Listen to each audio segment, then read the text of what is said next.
Hello again, it's me Sam Fisher and Lil Will. Say hello, Will. Hello! Very aggressive today. Right. Delicious! Sorry to say, I'm going to do another YouTube video for everyone! Brexit video.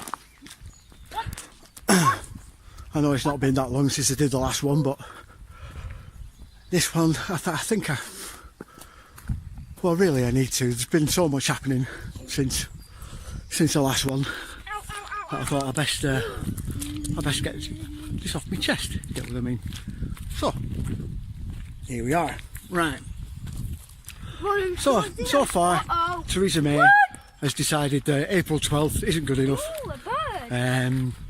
for us to leave the EU. So she now wants to extend it to June the 30th. And Donald Tusk has turned around and gone, sod off. Nope, you can have a year. So she's still trying it anyway. She still sent her a letter saying no, we want June the 30th. That should be enough. And Donald Tusk has said numerous occasions, nope. If you want another extension, it'd be for a year.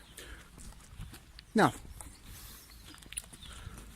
this started ringing alarm bells after learning a few things. Someone called Reverend Simon Sideways, quick plug for you there, mate, but he posted a video about the Lisbon Treaty. Now, I thought I was quite au fait with the Lisbon Treaty, but it turns out I'm not. Really not.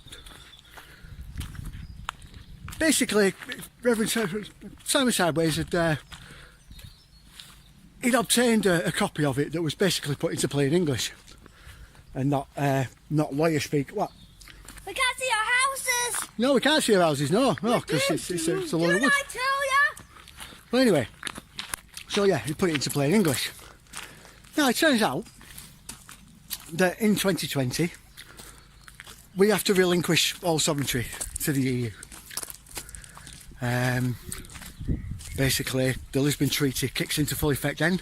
We have to basically dissolve Parliament and basically give Brussels all the power. We have to dissolve our EU, well, we have to dissolve our UK army and basically take on the EU army We have to basically move the London Stock Exchange to Frankfurt. Now. I know, yeah, it is hot, yeah. We have to move the London Stock Exchange to Frankfurt. We have to give up all the colonies, all Gibraltar and Falklands and everything else, and several other things. It just gets more and more upsetting the more you actually read it. And the last part of it basically is that the UK has to cease calling itself the UK, has to cease being a nation, because it's now then going to be a federal state of the EU. Now, what a beautiful day. I've got to say that put a bit of a damper on things, slightly, especially when Donald Tusk saying no, you got to stay in, you got to basically have an extension till 2020, which is obvious why they're saying that, because they want to like run down the clock, don't they? Basically, they'll just dither about and piss about until eventually it gets to 2020 and so, well, never mind, you can't leave anyway. So, yeah. Now, I've got to say, I was feeling quite a bit upset by that. It was a bit of a shock. Until somebody turned round on one of the comments on I was commenting on Doomshaw, another fantastic guy. I recommend watching his videos. He's just brilliant, he's hilarious, but he's also bloody insightful. Well, anyway, I was having a bit of a chat with one guy, and he says no, I've been to this site. If you read this, it basically disproves everything what they said in that. So I thought, fair enough, I'll have a look. It's a company called Fullfact.org, and it's basically it basically goes through each of the points of the Lisbon Treaty that Simon Sideways went over, and to be honest, quite a few other people have done the same sort of thing, different choices, but they've all come up with the same sort of examples for all these. That way. Yeah, go on then, we'll go that way. Same sort of examples for the main key points. Now, this fullfact.org went through each and every one and disproved all of them, supposedly, gave completely altered sort of explanations for each one. Daddy. And that kind of sort of raised a red flag. What? Look at that. Yeah, no, we can't go down there because it don't go anywhere. Anyway, like I was saying, that raised a bit of a red flag, because surely one or two of them could have been at least similar, or, you know, but no, they were completely disproved, completely Daddy, false. What? We're doomed. We're not doomed, we're alright. So, I had a bit of a think about things, and I thought, well, hold on, let's see who finances these people. Let's see who finances fullfact.org. Because apparently they're a charity, they're an independent charity that... we're stuck! Well, we're not stuck, keep going. That basically explains government sort of legal contracts and blah blah blah blah blah. A bit like, turns out they're a bit like Snopes. I don't know if you've heard of Snopes, the George Soros funded fact-finding organisation, a fact verification organisation that runs Facebook basically. They're mainly an American firm, but anyway, so I thought I'd look into them. Now, the first thing you want to do is, with any organisation, the first thing you do is look at the money. So I went straight for the donations. Who makes it? What? I know, yeah. Well, you go around that way. Who makes the key donations? Now, it turns out the top four are the Google News Investment Fund. That's the top one at 200. It's about £270,000 that they paid, right?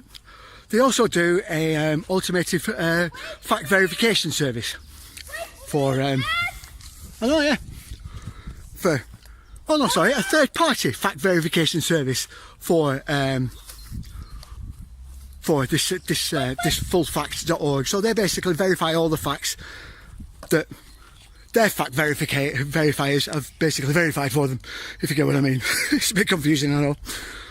But the next one is Google itself, just alphabet, just Google Inc. And they do about £230,000. They donated that, and they also do the main fact verification service, the automated fact verification service. After that, there's another one called Omidyar or Omidyar.org, or the Omidyar conglomerate. This is run by the founder of eBay, and his wife, and a multitude of other other financial heads and company CEOs and so on and so on and so on. And then the next one, they do about 100,000, I think, something like that. I'll put a little picture up anyway of the actual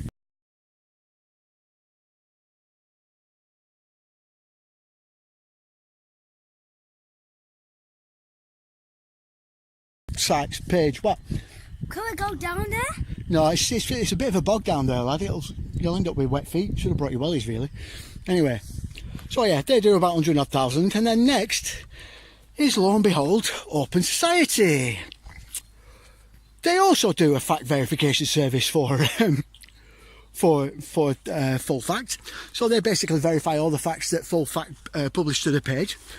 And that's the George Soros run Open Society, believe it or not, and they donated 72,000. Now, this sort of raised alarm bells anyway, because Open Society are a leftist organisation, and each one of those companies in the top 4 donations have a vested interest in Britain staying in the EU. To say that they will remain impartial is a bit of a stretch, really. I think that it doesn't matter what kind of company you are. You're a charity. You've got big donors. What? Say help! No, you don't shout help like that. You'll get people running over thinking, well, I've kidnapped you, you dafty. Anyway, stupid boy. But yeah, so anyway, yeah, these big donors, to say they're not going to have some sort of influence on them is a bit of a joke, really, you know what I mean? Obviously they are, because otherwise they could just turn around and say pull the money. Especially with companies like Google. Now, because Google and Open Society are doing the fact verification service, that raises a red flag, because they verify all the stuff that they publish to their site. So they have final say over what goes on it. And now if they say it's wrong, they have to change it and change it to what they say is right. There's only one problem with that. I mean, it would work normally if they had when you have a third party Daddy, verifier. What? let me touch it. Okay, whatever. A third party fact checker. Come on, we'll go through it. Quick, Will, don't do that, because you'll end up with it in your eye, you bumhole. But yeah, it's not so bad if you have a third party that actually fact checks the fact checkers, basically, which is what they have. Yeah, but it's Google News. Daddy. Fund. Investment fund. What? Daddy, look. Yeah, well, we're going that way. Google News Fund. Stop. The Google News Investment Fund. So basically, Google are verifying and fact-checking Google that are fact-checking Open Society. Basically, Google's fact-checking itself, which seems fair, doesn't it? As a third-party sort of third-party independent fact-checker. So Google is basically fact-checking itself and making sure that it's staying impartial, obviously, because it's Google. What was the guy called that has quite, if the last I heard, has quite a large sort of stock in large amount of stocks in Google? Oh, that's right, George Soros. Doesn't he run Open Society? So basically, you've got Google and Open Society basically verifying and fact-checking themselves. No, now can go wrong there, can it? Eh? So I basically went back and told this guy this, and he was quite surprised, actually. He didn't realise that was the case. So if anyone turns around to you and says fullfact.org has said such and such a thing, just repeat after me. Google and Open Society verify and fact check themselves. Dad. And they fact check Fullfact. Nothing could go wrong there. None of them have a vested interest in the UK staying in Europe, do they? What? We need to get home and fast. They don't. I know, yeah. I know. They don't have large amounts of money involved in the Go to German the and park. French economies Let's go that are to being the propped up by park. us. What? Let's go. Yeah, come on then. We'll go to the park. Yeah. Basically, they know that if the UK leaves the EU, the EU collapses. Economically, it can't sustain itself. So with that in mind, and because they have a vested interest in this, especially George Soros, do you think that Google and Open Society remain impartial? No, I don't think you did. I didn't think you would. So yeah, I think with the amount of people whose videos that I've been watching and other sites that I've looked at, Simon Sideways has pretty much got it bob on. If anyone wants to say otherwise, if they use Fullfact, basically pick an independent fact-checking service, a truly independent one, and make sure you look into who funds them first before you come and use them as a source, because that just discredits them straight away. Fullfact, unfortunately, sorry, but that's the way it goes. So anyway, so yeah, I was feeling quite depressed by that. Anyway, Daddy! we started discussing what? I know, yeah. Put it down. Put it down. Why? Because it's someone's sign. It's probably been knocked over. Anyway, so yeah. Basically, we carried on the conversation anyway. A few of us on Doomshaw's site, and on Vindicators actually. Vindicators, another top bloke. Right? I recommend watching his live streams. He knows what he's on about, knows his shit, right? You know. But anyway, we started getting into talk of a general election. Now, this is where I beg to differ with those two. They rightly believe that if we had a general election, the Conservatives and Labour would probably be out, which they would. Brexit would probably be steaming, like, or at least get a large amount of seats, maybe even opposition, you never know. But they get a large amount of seats to actually make a difference in the Parliament and really muck things up for the established norm, as well as get rid of quite a few of those established normals. Yes, Normans, yes, definitely. Established Normans, complete Normans. Anyway, but yeah, that would be nice, it'd be ideal. The only thing is, there's not a chance that the EU, now that they've got us where they want us, will allow anything to scupper their plan. This means that a general election, no matter how much May pretends that she's going to have one, will never happen. The EU won't let it happen. They will try and get her to drag it out as much as possible until we get to the deadline in 2020, and then we're stuck in the EU anyway, so it doesn't really matter. Then the EU army steps in when everyone starts kicking off, and we're pretty much screwed, you know what I mean? And they're already grooming Macron for to be the first ever federal sort of federal Europe, the European federal state sort of president. With the way he treats the Yellow Vest protests. Come on, we don't want an absolute gobshite psychopath like that in charge, do we? Not with us. Fuck that. The only thing is, I think they'd have a bit of a problem with us Brits. Things would really get a bit nasty, I think. It'd be back to the old days of 100 Years' War. I kid you not. Anyway, so yeah, the likelihood of them holding a general election is very, very, very slim, in my estimation. I think May will keep dragging it out. They'll basically say she'll basically agree to that year-long extension, and you'll have to excuse me, I need a drink. But yeah, she'll basically agree to that year-long extension and then just kick the can down the road for a year. Still get paid. There's not a chance she'll hold the election. Not a chance. She's had her orders. She's got a paycheck. That's it. Done with. So yeah. That's the situation. Now, there is something we can do though, originally like this. There is a way of forcing the government's hand into calling a general election. The way to do it is like this. Because we basically get in our MPs' heads, badger them, annoy them, be a general thorn in their side, relentlessly, daily, hourly if necessary.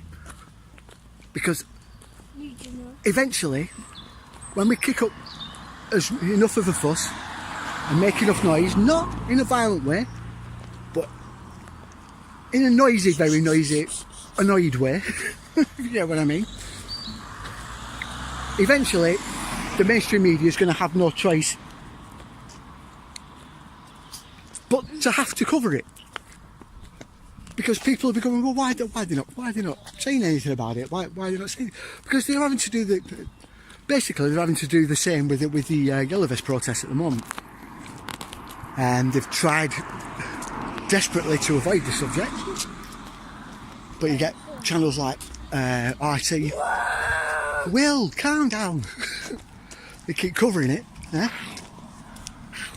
So eventually our UK mainstream media has to cover it, has to do something about it, has to say something about it. So they get a bit of airtime, a bit more airtime, which makes the international community go, well, this is horrendous. Bloody hell. Now obviously they're going to put their own spin on it, but then when people see the coverage from other channels that are reporting it correctly and not with a pro-EU paid off propagandist sort of tack that our mainstream media is so lovingly and relentlessly good at, eventually the international community goes, this ain't right, you know what I mean? And this is what's happening with the Yellow Vest movement. Daddy. And this is what will happen with us. Daddy. What? Can Now, use your... You'll soon see. Is there anything left in it? It's empty. Right, we'll find a bin here. Oh, there's one. Go and put it in the bin over there. Right? So yeah, you're going to start seeing a lot of the countries that aren't too keen on there being a federal state, united federal states of the EU, especially with an EU army, and on their doorstep with most of them, especially one country in particular. But yeah, you'll start to see them start to apply pressure. First to Macron, to get the hell a hold of himself and start doing what his people want, because unfortunately he's looking like the aggressor a lot. And not the aggressed, if you get what I mean. Not the... he's the attacker rather than the defender. These French people are obviously defending themselves. Those pictures and that footage of that poor pensioner being beaten to the ground by French police, that's a bit of it. That sticks in the mind a little bit, you know what I mean, and really shows a true picture. So you can imagine the same thing happening in Britain. This is the kind of attention that we need to get. Not obviously get beaten to the ground by police, but make enough noise that the media has to take a look at things and has to cover it a little bit. When that happens, international pressure starts to get applied, and then they have to do something. All we want is a general election. That's all we say. All we want is a general election. Maybe see if the British people actually vote for a change of leadership, a change of parliament. Then, and only then, when she calls a general election, every single one of us that voted leave. Well, calm down, lad. Every single one of us that voted leave votes UKIP. Not Nigel Farage's party. I used to like Nigel Farage. I used to respect the guy. I used to think he was actually working for our cause. Then when he came up with this new party, it became very clear why he was doing that. See, the Tories and Labour are absolutely terrified of UKIP actually getting any sort of foothold in Parliament.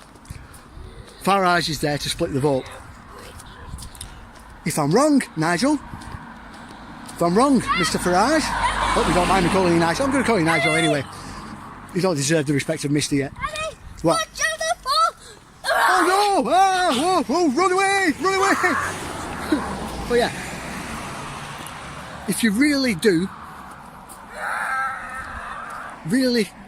feel that you want to do what's best for the country, put your ego aside, mate. Seriously. Put your ego aside. Meet with Batten, Gerard Batten. Shake his hand. Team up.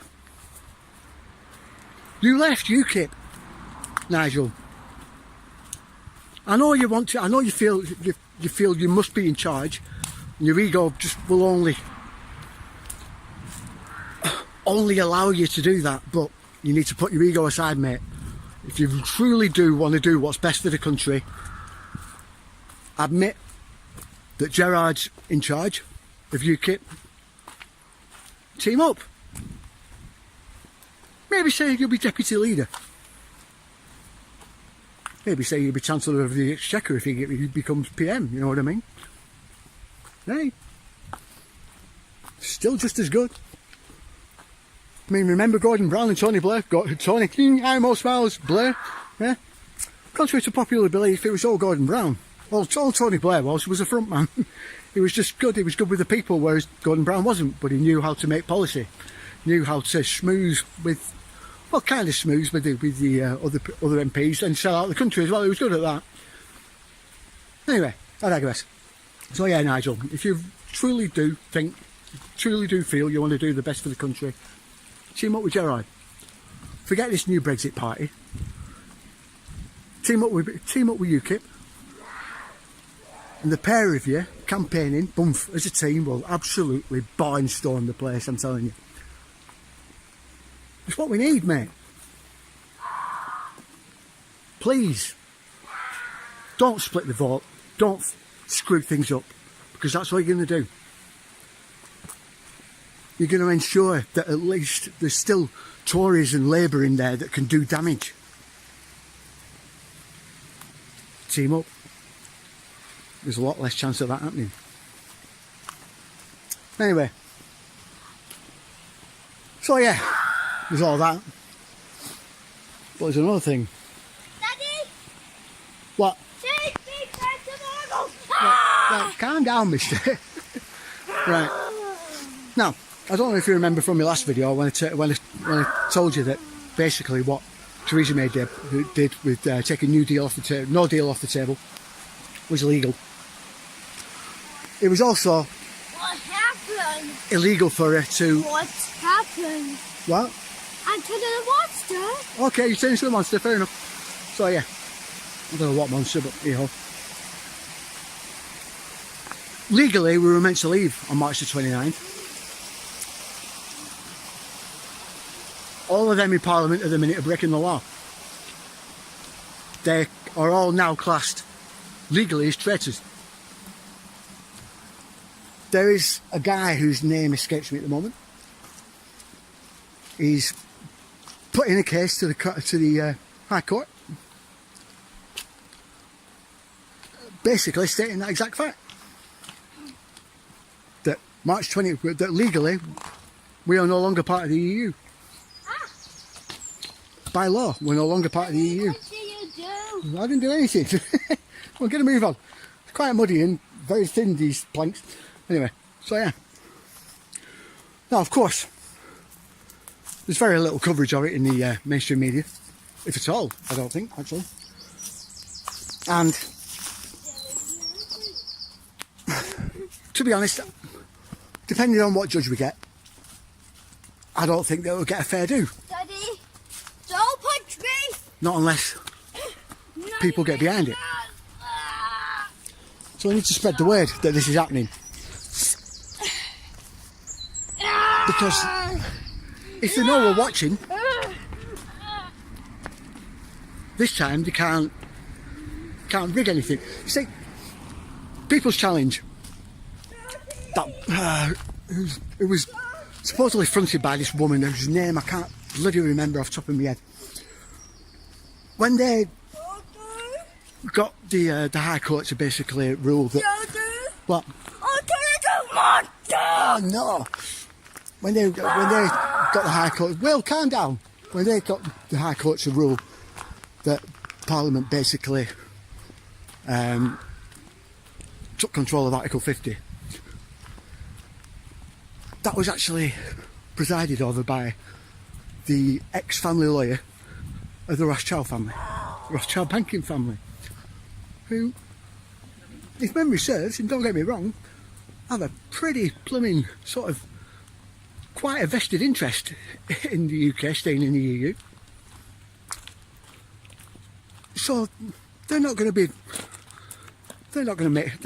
going to want us to leave, are they? So they're going to try everything to make us stay. I mean, this woman who basically fronted People's Challenge, this organisation, which was set up, incidentally, by a expatriate sort of wine merchant, British expat wine merchant who lived in the south of France, had a massive vineyard, multi-millionaire, called Brian Picnic. That was his name. The other founding member was, well, the other founder of it was he's an ex-board member of the Gibraltar Central Bank. So he wouldn't have a vested interest in anything at all, would he? And then this woman, who, alright, she was a hairdresser, but she showed a multi-million-pound sort of franchise, hairdressing franchise. But she's also married to a hedge fund banker. Coincidentally, a Rothschild banker, a Rothschild hedge fund banker. Daddy, That's her husband, multi-billionaire. Daddy, What? let's go down there. So, it's kind of obvious that she was being used. What? No, this way. We'll go this way and go all the way around there. So it's quite obvious that she was being used by her husband, basically, to get this through. So she was the front, the face of it. So she'd get the brunt of all the backlash, basically. So yeah, we had this sort of properly sort of dodgy organisation that's campaigned relentlessly to get the Article 50 case put through the High Court. What? No, this way. Why? So she could get Parliament to take it over and basically ruin everything, which is what she did.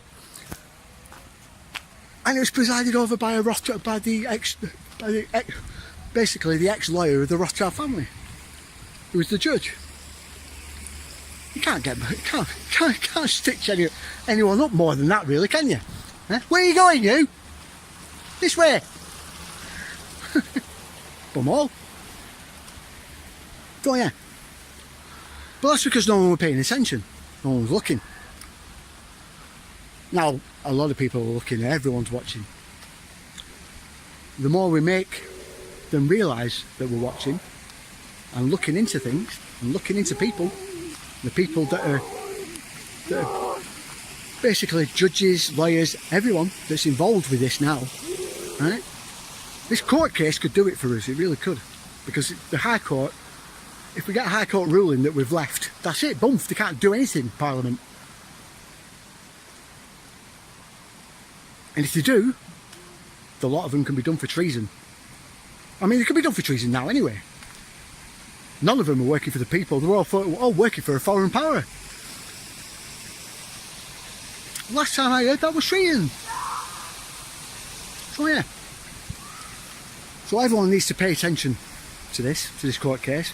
We need to find out as much as we can about the lawyers that are involved, the judges that are involved, find out as much as we can about them, who they used to work for, what basically How did they vote? Where did they live? You know, what area are they from? Because we need to get a fair trial. We need to get a fair hearing. Otherwise, we're knackered. If we don't pay attention, we're screwed again, and that's it. We'll get stitched up and we're done for. Well, calm down, lad. Shouty pants. Come on. So yeah. I really do think this is our last chance, this court case, because I don't see a general election being held. Sorry to break it to you all, but I really don't. I think they'll run the clock till 2020. Lisbon will kick in, and then we're done for.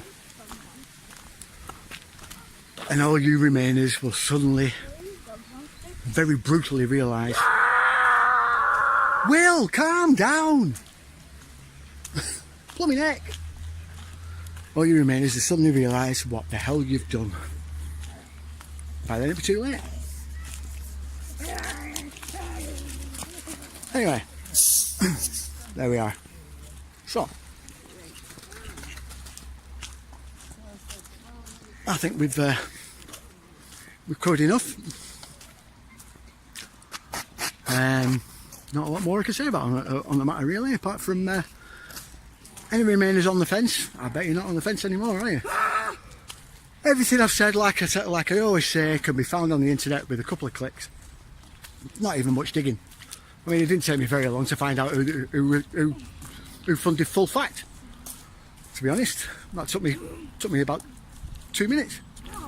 That's all it takes. It doesn't take long. I advise anyone who's on the fence, do some digging.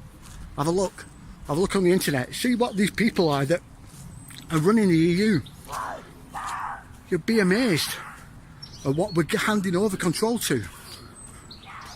Anyway, thanks for watching, and as always, like, subscribe if you haven't done already.